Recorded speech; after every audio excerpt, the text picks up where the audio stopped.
Bonjour et bienvenue sur Madame Cosmique. Je suis Mélissa et je suis vraiment heureuse de partager ce moment bienveillant avec toi. Si tu me suis sur Instagram, tu connais peut-être déjà un peu de mon histoire. J'ai parcouru un long chemin pour guérir du syndrome de l'intestin irritable. Et aujourd'hui, je veux t'emmener avec moi sur ce voyage.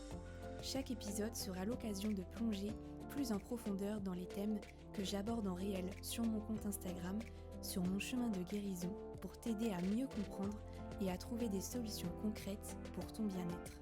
Mais ce podcast ne s'arrête pas là. Nous parlerons aussi de développement personnel, de spiritualité, de tout ce qui nous aide à grandir et à nous sentir mieux dans notre peau, dans notre esprit. Parce que je crois profondément que chaque femme a en elle une lumière incroyable prête à être révélée. Alors, que tu sois ici pour des conseils pratiques, des histoires inspirantes ou simplement pour un moment de douceur et de réflexion, tu es au bon endroit. Prends une tasse de thé, une petite couverture toute douce, installe-toi confortablement et laisse-toi guider. Bonjour à toutes! Je suis ravie de vous retrouver pour ce deuxième épisode du podcast de Madame Cosmique. Si ce n'est pas déjà fait, n'hésitez pas à me laisser vos avis, des étoiles sur toutes les plateformes de streaming ou encore sur YouTube, puisque maintenant je suis aussi sur YouTube pour ce podcast. J'espère que le premier épisode vous a plu pour comprendre vos blocages.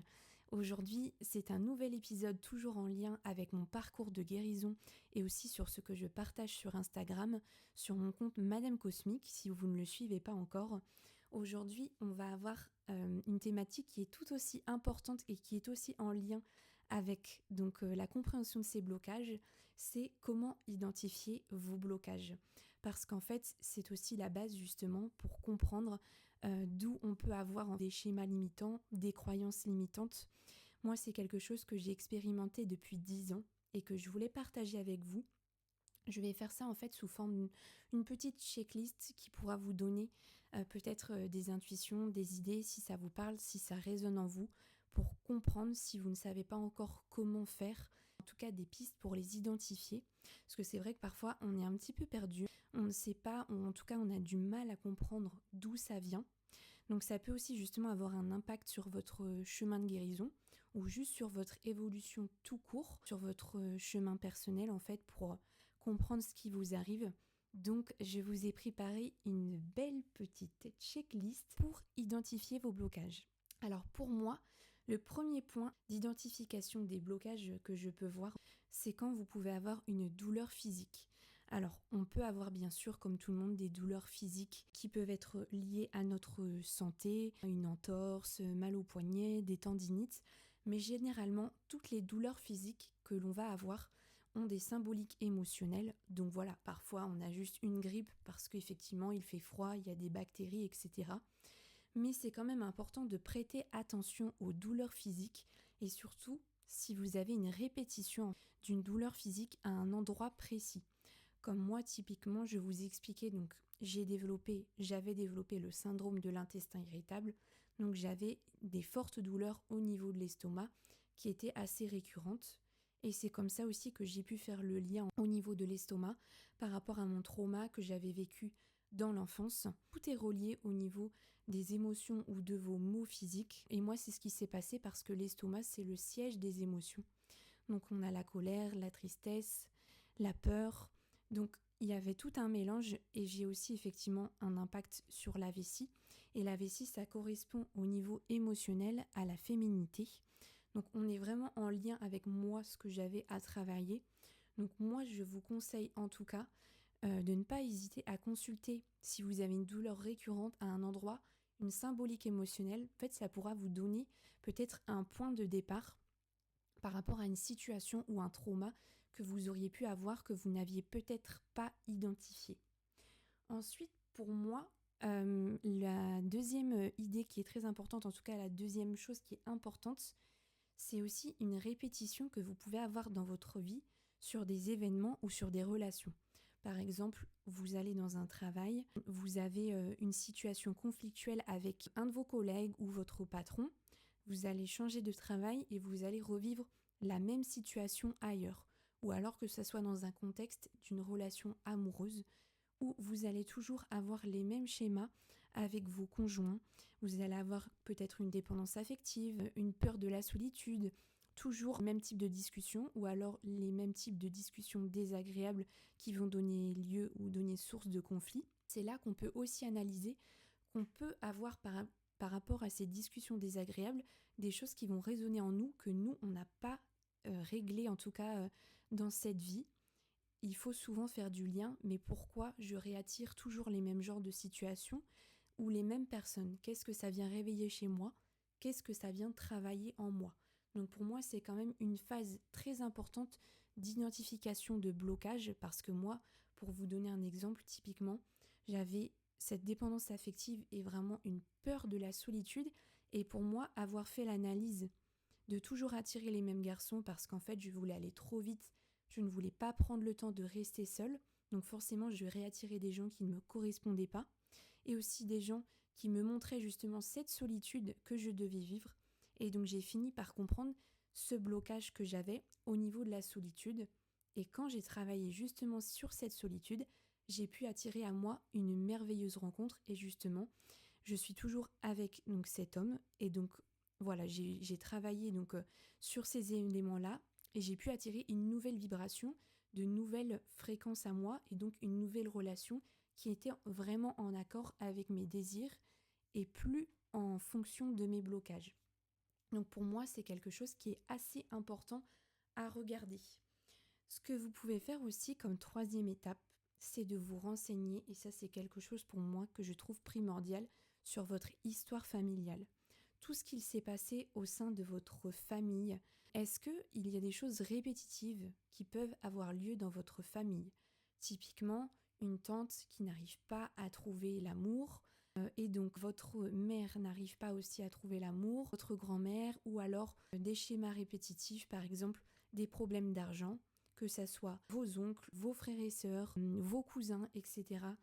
Des fois, il faut faire le lien, ça peut être sur la lignée maternelle ou la lignée paternelle, mais n'hésitez pas à vous renseigner au niveau de votre arbre généalogique, et des fois, ça peut remonter très très loin, où on va retrouver une situation qui va être vraiment récurrente, ou typiquement une maladie qui se transmet de génération en génération, même si on a toujours le côté héréditaire, c'est quand même quelque chose qui est très répétitif et qui est pour moi un facteur de blocage où dans la lignée transgénérationnelle, il y a des choses, des liens qui n'ont pas été coupés et donc il faut venir couper.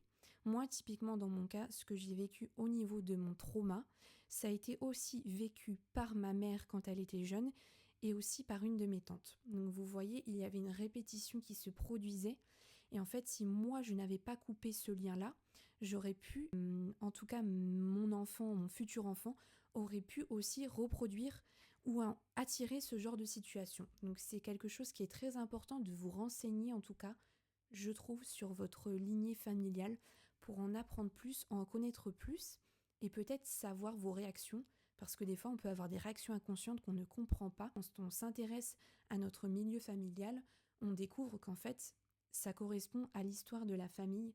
Donc pour moi c'est quelque chose qui est primordial, qui va aussi faire un lien avec ma quatrième étape, c'est de se renseigner sur votre naissance. La naissance, elle est très importante pour le début de votre vie et tout votre chemin de vie. On peut avoir à la naissance un traumatisme qui est déjà bien enfoui et qui va vous créer des blocages inconscients dont vous n'allez même pas vous rendre compte peut-être, ou vous pourrez peut-être vous en rendre compte, mais beaucoup plus tard. Pour moi, dans cet exemple, à ma naissance, je suis d'une famille de 4 enfants, mais nous ne sommes plus que 3, puisque du coup, ma mère a perdu ma petite sœur à la naissance, la nuit de la naissance. Donc c'était le premier enfant de la famille, une fille. Donc ma mère a ensuite eu deux enfants, 2 garçons. Et donc j'étais la dernière naissance, donc la 4e naissance, qui déjà de base n'était pas du tout prévue. Et en plus, ma mère ne voulait plus d'enfants à ce moment-là. Et quand on lui a annoncé que c'était une fille, donc elle a fait un gros blocage parce que ça a réveillé des peurs en elle de revivre la même situation, cette peur qu'en fait que sa fille meure. Elle m'avait déjà, même avant ma naissance, transmis cette peur au niveau du coup de l'embryon. Et donc, quand je suis née, elle m'a raconté après, puisque c'est vrai qu'à cette époque-là, on ne s'en souvient pas, pendant des années, je ne voulais pas dormir, c'est-à-dire jusqu'à mes 3 ans, je ne dormais pas la nuit. Et j'ai découvert ça plus tard en faisant des soins énergétiques aussi parce que j'avais très très peur du noir la nuit et aussi qu'il y avait un sens avec le fait que j'avais une extrême peur de mourir. Et pour moi, j'ai tout de suite fait le tilt justement avec cette naissance sur le fait que ça remontait une grosse peur en moi. Cette peur a été transmise au niveau de la naissance. Donc c'est comme si vous connaissez une personne qui accouche et que son enfant a eu le cordon ombilical autour du cou, ça peut aussi avoir un impact justement au niveau de la gorge, au niveau du sommeil, cette peur inconsciente de mourir. Donc c'est très très important de travailler aussi sur sa naissance, de voir si il y a pu se passer en fait quelque chose à la naissance qui aurait pu vous impacter aussi, parce que ça peut aussi vous construire justement comme moi ça l'a été. Et donc c'est quelque chose que j'ai encore à travailler sur cette peur de la mort, mais qui était vraiment très marquée par ma naissance. Donc voilà, c'était vraiment un conseil pour moi qui est nécessaire, qui est vraiment encore relié aussi à la lignée familiale, mais qui est très importante. Ensuite, donc la 5e idée, si je ne dis pas de bêtises, que je peux vous partager, donc ce qui peut aussi vous donner des pistes si vous pratiquez la méditation, c'est de faire des méditations guidées. Parce que pour moi, la méditation guidée, vous pouvez essayer des thématiques, mais ce qui est le plus important, c'est de faire des méditations qui résonnent en vous. C'est-à-dire que c'est très important d'écouter votre feeling, votre corps, quand vous vous connectez sur YouTube ou alors sur Spotify ou d'autres plateformes, que ça résonne en vous et que vous la choisissiez avec votre cœur et votre petite voix, on va dire, intérieure. Parce qu'en fait, moi, ça m'est arrivé de faire des mauvaises expériences de la méditation, deviennent complètement inconfortables et au final plutôt traumatisantes qu'autre chose.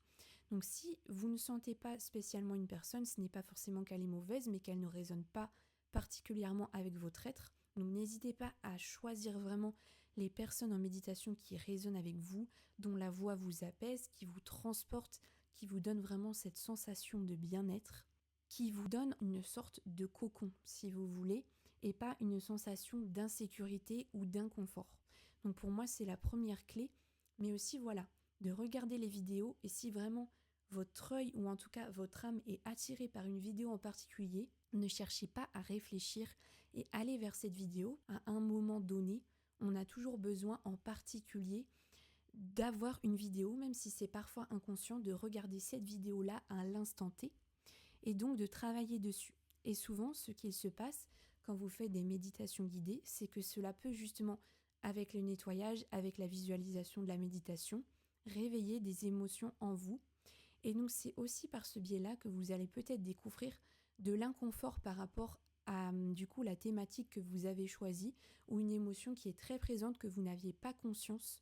Et donc pour moi aussi, c'est une clé justement pour vous dire ah, je crois qu'au final, au niveau de cette thématique, soit je n'ai pas fini de guérir, soit je viens de découvrir qu'inconsciemment, j'avais encore un blocage qui était au fond de moi et que je n'avais pas conscience. Par exemple, du coup, sur de la colère, des émotions, de la trahison, ça peut vraiment être sur plein d'émotions ou des situations particulières qu'on peut découvrir grâce à une méditation ou typiquement en faisant une séance de yoga où vous allez venir réveiller des émotions et peut-être même avoir des flashbacks qui vont vous venir des images où vous allez revivre une situation qui est complètement désagréable, qui finalement, pour vous n'avait peut-être pas de sens, mais quand vous y repensez, elle impacte beaucoup plus votre esprit et votre corps que vous ne le croyez.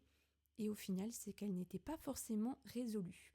Donc pour moi, c'est un très bel outil qui peut vous aider justement à comprendre aussi vos blocages. Et aussi, ce que vous pouvez utiliser, bien sûr, ce sont des guides comme les livres. Donc la dernière fois, je vous ai parlé du livre, vraiment, je vous le recommande à nouveau, de Natacha Calestrémé, La clé de votre énergie, qui parle vraiment des blessures de l'être humain et qui nous donne vraiment des pistes sur la lignée familiale. Et donc c'est vraiment un livre, moi, qui justement m'a aidé vraiment dans la découverte de mes traumatismes. Et je peux aussi vous recommander le livre de Lise Bourbeau, donc Les 5 blessures qui empêchent d'être soi-même, parce que justement on évoque du coup le rejet, l'abandon, l'humiliation, la trahison, l'injustice. Et c'est aussi des blessures qui peut-être vous touchent, qui sont reliées justement à des histoires que vous avez vécues, des traumas. Donc voilà, ça peut être des pistes en fait pour des livres. Je vous conseille de même prendre un petit fluo. Et s'il y a des choses qui résonnent vraiment en vous pendant votre lecture, du coup de les surligner, parce que ça vous donnera, si vraiment il y a une phrase qui résonne en vous, vous direz « Ah là, c'est vraiment important pour moi ». Soit je me le note dans un petit calepin à côté, soit je le fluote, je le relis et je vois pourquoi ça résonne autant en moi, pourquoi ça m'impacte autant en moi. Et justement, par rapport à cette blessure que je trouve importante, quelle situation a pu impacter cette blessure, et vous aurez peut-être aussi des choses qui vont revenir en vous et qui vont vous parler. Donc j'ai fait un épisode plus court aujourd'hui, mais c'était vraiment pour vous donner les clés pour comment vous pouvez identifier ces blocages. Je pense que c'est déjà une bonne liste. Vous pouvez même suivre tous les éléments un par un si vous souhaitez travailler et voir par rapport à chaque idée s'il y a quelque chose qui remonte en vous. Et ça vous donnera, je pense, des clés pour avancer, pour comprendre. Et une fois que la compréhension est là et que déjà on se rend compte, on a connaissance de ce qui nous bloque, des croyances limitantes, des schémas limitants, ça va déjà vous aider pour votre cheminement pour la suite. Parce que déjà, ce qui est important, c'est d'en prendre connaissance, d'en avoir conscience et de pouvoir les identifier. Pour moi, c'est le premier pas aussi qui vous aidera à avancer vers votre chemin de guérison.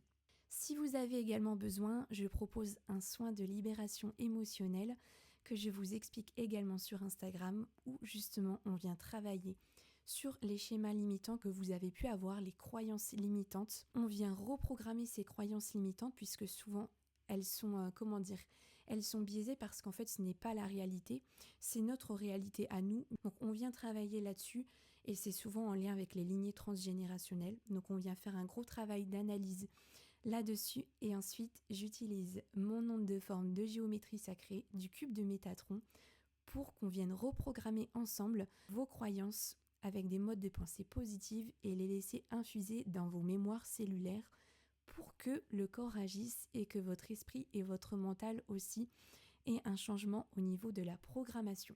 Donc n'hésitez pas, si ça vous intéresse, vous pouvez me contacter sur Instagram, vous avez aussi les liens de réservation et je propose aussi un appel gratuit avec un bilan émotionnel si vous souhaitez en savoir plus avant de réaliser le soin. J'espère que ce petit épisode vous aura plu sur comment identifier vos blocages. N'hésitez pas à me laisser une étoile ou un commentaire également sur YouTube s'il y a des choses qui ont résonné en vous ou si ça vous a donné également des pistes. Et je vous retrouve très bientôt pour un nouvel épisode sur Madame Cosmique. Je vous embrasse très fort. À bientôt!